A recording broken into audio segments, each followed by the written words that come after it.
మకర రాశి వారికి ఈ వారంలో ఉండేటువంటి గ్రహస్థితి చాలా అనుకూలంగానే ఉన్నది. మనం గత కొద్ది వారాలుగా చెప్పుకుంటూ ఉన్నాం. అనుకూలించేటువంటి గ్రహాల యొక్క సంఖ్య బాగున్నది. అలాగే చాలామంది మన మిత్రులు కూడా కామెంట్ల రూపంలో తెలియజేస్తున్నారు. ఖచ్చితంగా మేము ఆ మార్పును గమనించాము.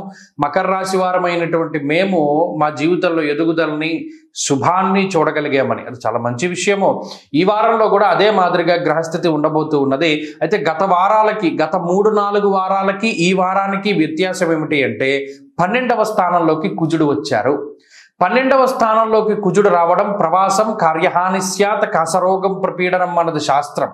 అక్కడ కొంత వ్యయస్థానముందు కుజుడు నిద్రని దూరం చేస్తారు, అలాగే ప్రయాణాలు చేసేలా చేస్తారు, ప్రవాసము ఒక ప్రాంతాన్ని వదిలి వేరే ప్రాంతానికి వెళ్ళేలా చేస్తారు.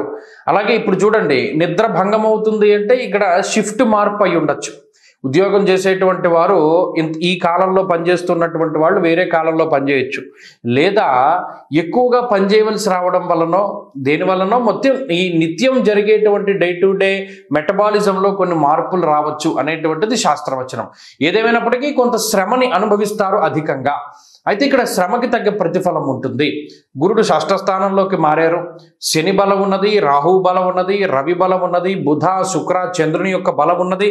6 గ్రహాలు అనుకూలంగా ఉన్నప్పుడు ఈ కుజుడు కొంత ప్రతికూలంగా ఉన్న ఆయన ఇచ్చేటువంటి దోషాలను మిగతా గ్రహాలు తీసేస్తాయి. ఒకవేళ కుజుడు ఇలా స్థానచలనం కలిగేలా చేశారనుకోండి, ఆ స్థానచలనం ఏదో మంచిగా అయి ఉంటుంది. ప్రమోషన్తో కూడి స్థానచలనం రావడం, ఏదైనా విహారయాత్రలకు వెళ్ళడం, ఇలా ఏదైనా మనకి అనుకూలించేటువంటి అంశాలు ఎక్కువగా ఉండడాన్ని మకర రాశి వారిలో ఈ వారం కూడా మనం గమనించవచ్చు. కాబట్టి ఈ వారం కూడా ఉద్యోగపరంగా, వ్యాపార పరంగా, అన్నిటి పరంగా కూడా మకర రాశి వారికి సానుకూలమైనటువంటి వాతావరణం ఉన్నది. మరీ ముఖ్యంగా శుభ కార్యక్రమాలకి సంబంధించినటువంటి విషయాలు, ఇంట్లో ఏదైనా మంచి ఆనందదాయకమైనటువంటి వాతావరణం ఉండడమో, నూతన వస్తువులు, వాహనములు, బంగారము, వస్త్రములు ఇటువంటి వాటిని కొనుగోలు చేయడమో, లేదా మీ మీద ఉండేటువంటి నీలాపనిందలు తొలగిపోతూ ఉండడం ఇత్యాది విషయాల్లో ఈ మకర రాశి వారికి కొంత ఊరట ఉంటుంది.